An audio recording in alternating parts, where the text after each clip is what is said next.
Et nous revoici dans la réponse de Riri, l'émission où on répond à vos questions relatives à l'immobilier. Je suis Lilian Rivière, coach et formateur en immobilier. Alors Jean-François de Béziers nous pose la question suivante. Il nous explique que il a des problèmes avec les calculs des honoraires. Il nous dit, quand je mets les éléments dans le logiciel, les honoraires n'apparaissent pas comme ceux que j'aurais voulu mettre.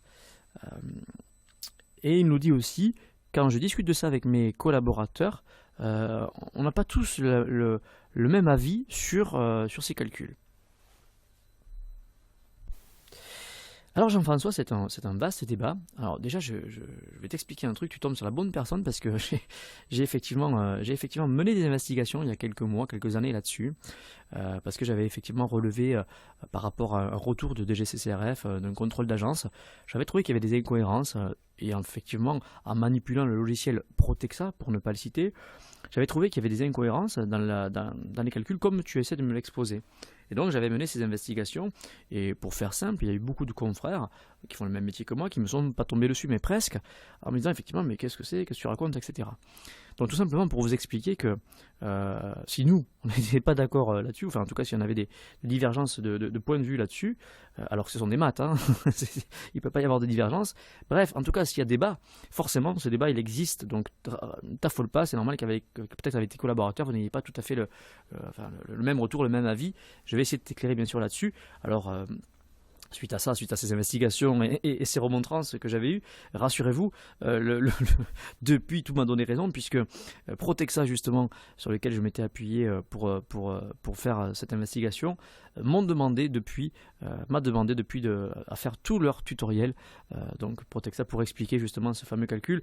Donc j'imagine que s'ils m'ont demandé ça, c'est que le calcul était le bon, et effectivement ça a été contrôlé par la suite. Alors je vais essayer de t'expliquer tout ça.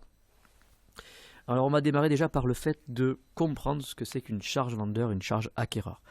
Alors, charge vendeur, charge acquéreur, quand vous mettez ça en place sur vos mandats ou au moment des ventes, ce qu'il faut comprendre, c'est que quand vous êtes à charge vendeur, le détail c'est quoi?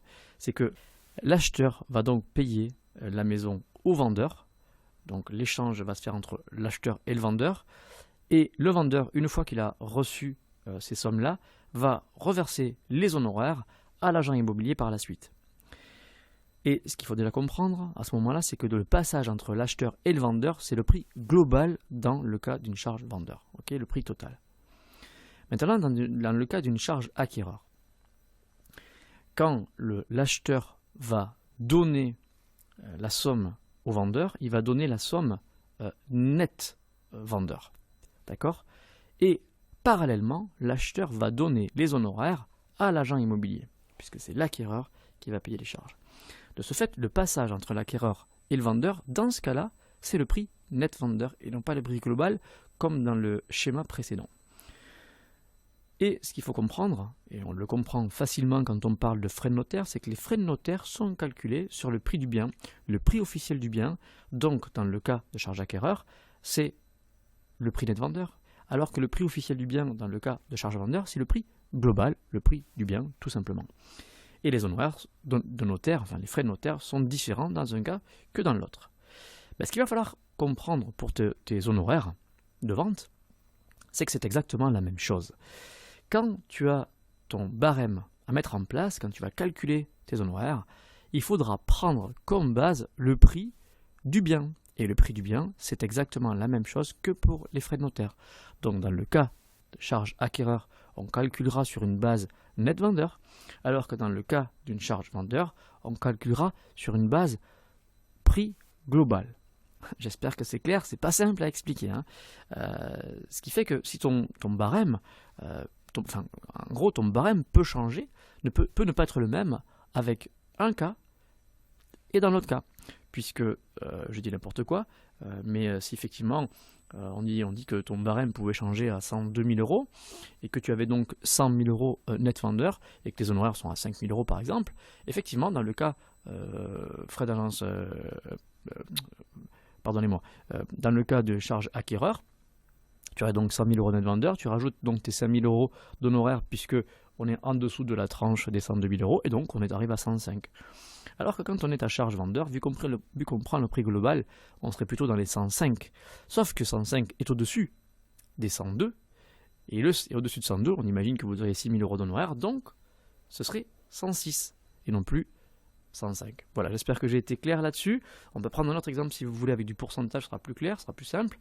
Imaginons qu'effectivement vous ayez 100 000 euros, que le vendeur veuille absolument 100 000 euros pour lui à l'issue de la vente, hein, j'entends bien sûr après vous avoir payé. Dans le cas de charge acquéreur avec des honoraires à 5%, on aurait donc 100 000 euros et 5%, on se retrouve donc à 105 000 euros affichés. Alors que dans le cas de charge vendeur, si on prenait 105 000 euros et qu'on calcule 5%, on ne serait plus à 100 000 euros net vendeur, on serait à 99 750 euros. Voilà, donc j'espère que c'est plus clair pour vous. J'espère que ça ne va pas trop vous embrouiller. J'ai essayé d'être le plus clair possible, mais c'est pas simple. Et encore une fois, vous comprendrez maintenant peut-être pourquoi il y a eu autant de bruit autour de ça. En tout cas, alors j'ai fait des vidéos là-dessus que vous pouvez retrouver sur YouTube, donc n'hésitez pas à aller les voir, ça vous éclairera peut-être là-dessus aussi, ça peut être intéressant. Voilà, j'espère en tout cas Jean-François que j'ai répondu à ta question. Je vous laisse en compagnie de la pause musicale, de la deuxième pause musicale, mais avant ça je vous rappelle rapidement comment poser vos questions sur radiotransac.fr pour la réponse de Riri. Vous allez donc sur radio-transac.fr, tiré du numéro 6, et vous allez donc dans dédicace audio et vous posez votre question. Je récupérerai votre question et je la mettrai dans l'émission et j'y répondrai dans la foulée. Je vous laisse en compagnie de la nouvelle pause musicale.